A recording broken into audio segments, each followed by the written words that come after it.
Hey folks, we're visiting Kamigawa Neon Dynasty today and one of their beautiful saga cards, the Restoration of Eiganjo. And whenever we look at a saga card, we need to make time to look at the side panels because although we didn't get many great cards from Kamigawa Neon Dynasty, I think we had some of the most beautiful artwork in the game, and I think that's really stunning. I'm going to bang on about the artist a bit when we get to look at the picture. Sagas have 3 chapters usually. This one does some interesting stuff for chapters 1 and 2. You fetch cards, discard cards. You could put a Hixus into play with that, couldn't you?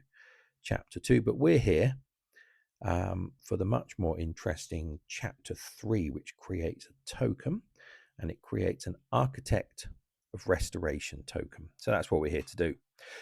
So I think we're currently at chapter 1, I think I'm going to say. Oh no, it's in my hand. There we go. It's gone down.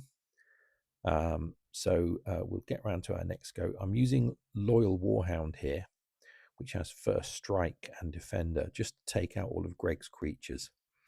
There we go, chapter 2. Don't think we have anything interesting to fetch.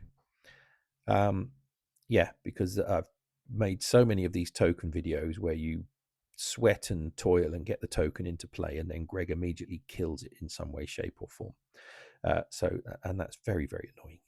So today I'm using Loyal Warhound to make sure we have a clear board. So chapter 3, and there's our token into play. So there it is, the Architect of Restoration. It's rare. It has Vigilance. It's 3/4. It's white and has the creature type Enchantment Fox Monk. Enchantment's useful, isn't it? Enchantment creatures. I think there's different ways of using that.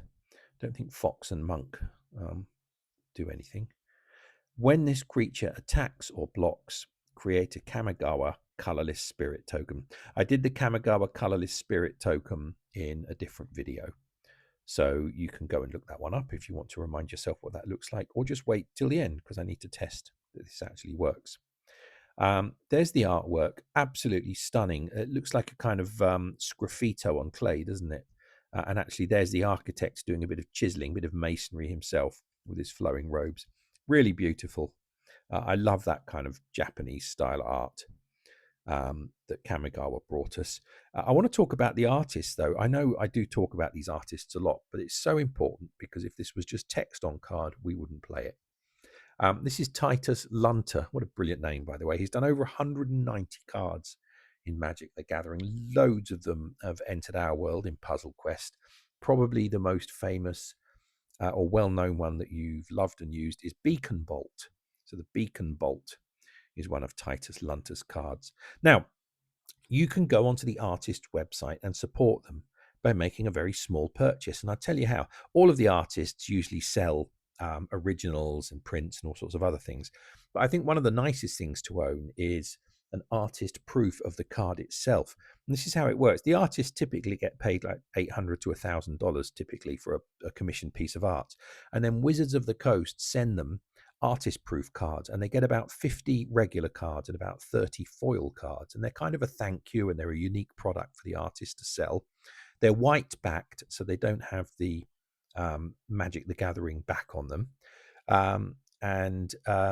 Once they're gone, they're gone. So they are a unique product, and they're really, really cheap to buy. So you can buy, and I've checked, Titus still has them for sale. You can buy a foil Beacon Bolt for $10 from his website. And I think that's, with his signature on back, I think that's a really nice little unique product and a little keepsake to have, just to say, wow, this is really nice. So you could, you can find one of your favorite cards. It doesn't have to be a Beacon Bolt. And it supports the artists and keep this artist community going.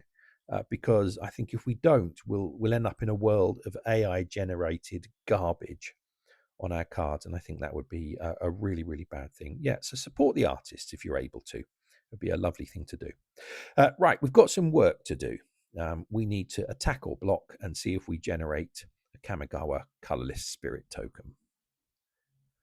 So we're going to need to get round to our next turn.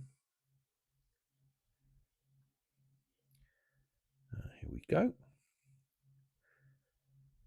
Make a swap and we attack. And it looks like we've done it. So let Greg have their go. Come round to ours. And let's just check. There's the Kamigawa There it is, Kamigawa Colorless Spirit token. Lovely, but we're not here for you. You've had your shot. We're here for the Architect of Restoration. See you next time.